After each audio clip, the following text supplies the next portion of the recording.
Hey, this is Lance. Welcome to Central Texas Restoration, episode 3 of our BMW R65LS restoration. So we ended up last episode with removing the exhaust, and I thought that was a good chance and a good time to remove the kickstand, remove the center stand, and just try to get rid of some of the grime that had accumulated the bottom of the engine, at the bottom of the block, and all around the frame.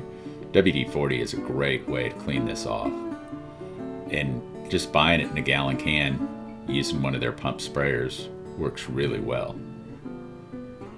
So I just threw everything into the ultrasonic. And my ultrasonic cleaning solution is just about done.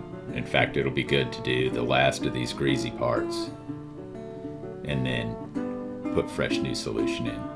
So now, with everything in the cleaner now, we can get to removing the front timing cover. Start by removing the bean can. And those of you that have worked on BMWs know about the clip for the bean can. You have to remove the wire piece first in order to unplug it.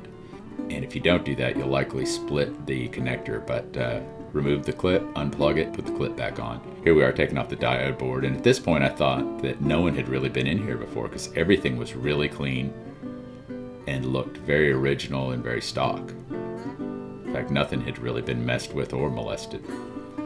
So with the diode board off, I thought I would get after the stator. Took the screws out. And there was surface rust on the outside of it, but light. Tapped on it, took it off, and then ultrasonic buzzed, and I thought it was time to pull everything out. It's fantastic when you pull this stuff out. That kickstand, you can't tell from there, but everything looks absolutely spotless. Few little things I might hit with Scotch-Brite, but most everything comes out perfect.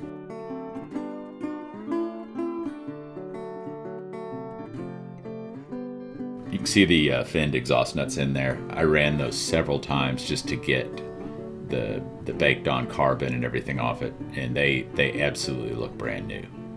And I really want to have those threads clean so that when I put some anti-seize on there, there's no chance of them sticking again. There's a partial shot of the BMW tools I'm starting to amass from working on them. BMW really does have a lot of special tools. Probably the cheapest and easiest is this one that just a bolt that removes the rotor. Rotor popped off super easy. And then it's time to heat up the timing cover so that you can pop it off the front bearing on the nose of the crank. Once it's warm, it comes off very easy. Before this, though, it's hard to move. The cover was in great shape, and one of the things is this bike has a great patina, a nice patina on it. And I thought, okay, I'll just clean this thing up, get all the grease off it, and I won't repaint anything.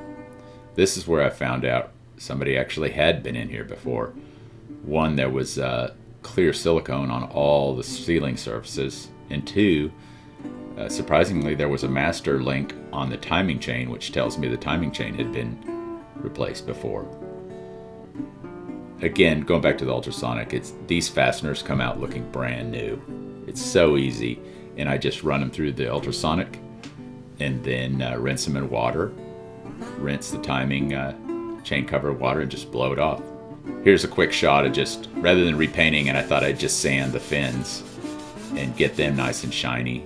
And you can see in the picture everything's pretty clean, but this makes that cover really pop and look nice. And I didn't repaint it, because once I repaint one thing, then I've got to try to repaint everything else. And just popping out the old seal.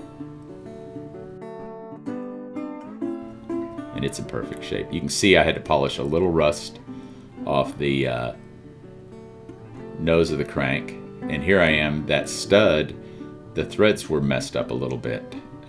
Again, further evidence that someone had been in there. So I just rethreaded them, which you can't really see on the video. I had to use vice grips to take them out. So I put it in the lathe and just polished the marks up from the vice grips, and then put it in some solution to put the black oxide coating back on it, because I'd also rethreaded it, and there was exposed, there was exposed steel there. So once I put black oxide on, cleaned it all up, oiled it, it went right back in with some Loctite, set it to the same old distance, and it was perfect.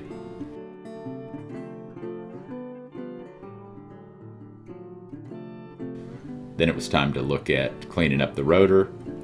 There was just a little bit of surface rust on the area that rode on the seal in the back of the rotor. So I polished that all the way up through 1500 grit paper, and it came out really nice. And then turned it around to set to work on the copper portion of the rotor. I do have copper covers over my chuck jaws, and again, we edited quite a bit of this out, but I started at 400 and took it all the way through 1500, and you can see there was a little, you can't see, but there was a little lip there that I didn't like, so I just put a cutter in real quick.